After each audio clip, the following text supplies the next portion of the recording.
Get ready for your daily dose of marketing strategies and tactics from entrepreneurs with the guile and experience to help you find success in any marketing capacity. You're listening to Marketing School with your instructors, Neil Patel and Eric Su.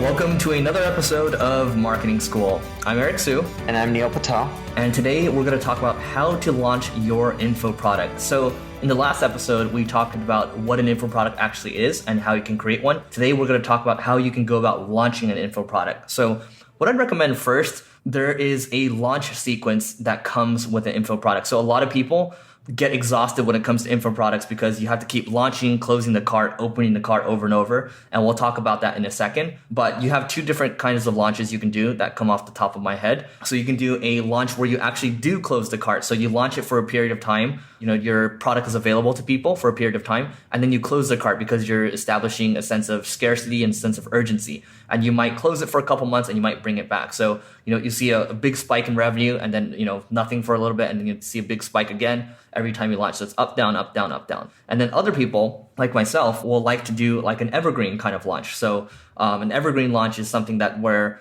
you know, you can use something like Jeff Walker's product launch formula for the evergreen launch. Highly recommend checking that out. Check out his YouTube channel as well. With an evergreen launch, what you can do is basically it's a perpetual launch, right? So people will come into your sequence, they'll watch a series of videos, maybe 4 videos or so. And then on the 4th video, you're pitching them. And then from there, you know, you have your email automation sequence doing the work based on how they behaved.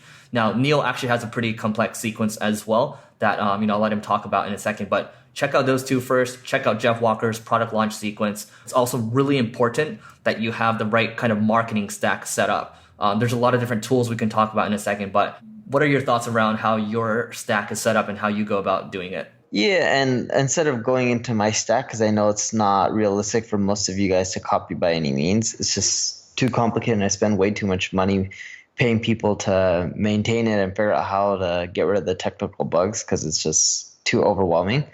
The big thing is if you're launching a product, it's not about the copy, it's more about the sequence. So if someone watches your webinar, reads your sales letter and doesn't buy, what do you send them next? And then if they don't buy, what do you send them after that? Or if they open your email and click through, what do you send them versus if they don't open up your email? The sequencing, the if-then stuff, like the marketing automation stuff, will increase your conversions more than having the right copy. And that's what a lot of people get wrong. The other thing to keep in mind is when you're doing these type of like product launches, where are you going to get the traffic from? If you don't have enough traffic, doesn't matter. You're not going to make any money no matter how good your sequence is. So you can start off with Facebook. Some people do Taboola and Outbrain. Some people do, Google Ads. And you can test whatever you want out. But the point I'm trying to make is you got to test something out from a traffic perspective. So once you got somewhat of a decent sequence, focus on getting traffic. And don't worry about even if it's profitable. And I know that sounds bad, but that's okay because it's all about just getting people to your funnel to see how well it converts, and then you can fine tune and tweak from there. You can also do kind of joint ventures and where, you know, you are blasting somebody else's list, they're blasting on yours. You know, there's different creative ways to go about it. But if you are going to use somebody else's list, or if you are, you know, you can, sometimes it works if you actually even will rent a list. So some people look down on that, but you know, it actually does work sometimes. Make sure that if you're doing that, you are going to an engaged email list. So, you know, look at their open rates, look at their click rates as well. If you have a list of 1 million people and nobody's engaged with for a couple months, well, it's basically useless, right? That's one thing to consider. And we don't need to go into too much detail around the stack, but here are some tools that you can use for your launches and, you know, your webinar sequences. GoToWebinar is good if you want to go live. That's one of the solutions. Once you're ready to go into an evergreen webinar that's repeating over and over, you can use a tool like EverWebinar. For your course backend, there's so many different tools for this, but you know, for our mutual friend, he works at a company called Kajabi. You can check out Kajabi. That's Kajabi. You can check out Kajabi. You know, those are a couple of things that you can check out. And then Neil and I have also mentioned, Infusionsoft in the past as well. So a lot of stuff in there. There's a lot of complexities, but those are some starting points around there when you're first starting to launch your info product. The other thing as well, one thing I like to add is Frank Kern does something where he has a sequence of really important emails. Now, most people, when they send emails through a sequence, you're only going to see their important email maybe once, and then it's going to continue to go through the sequence. And I made that mistake in the past.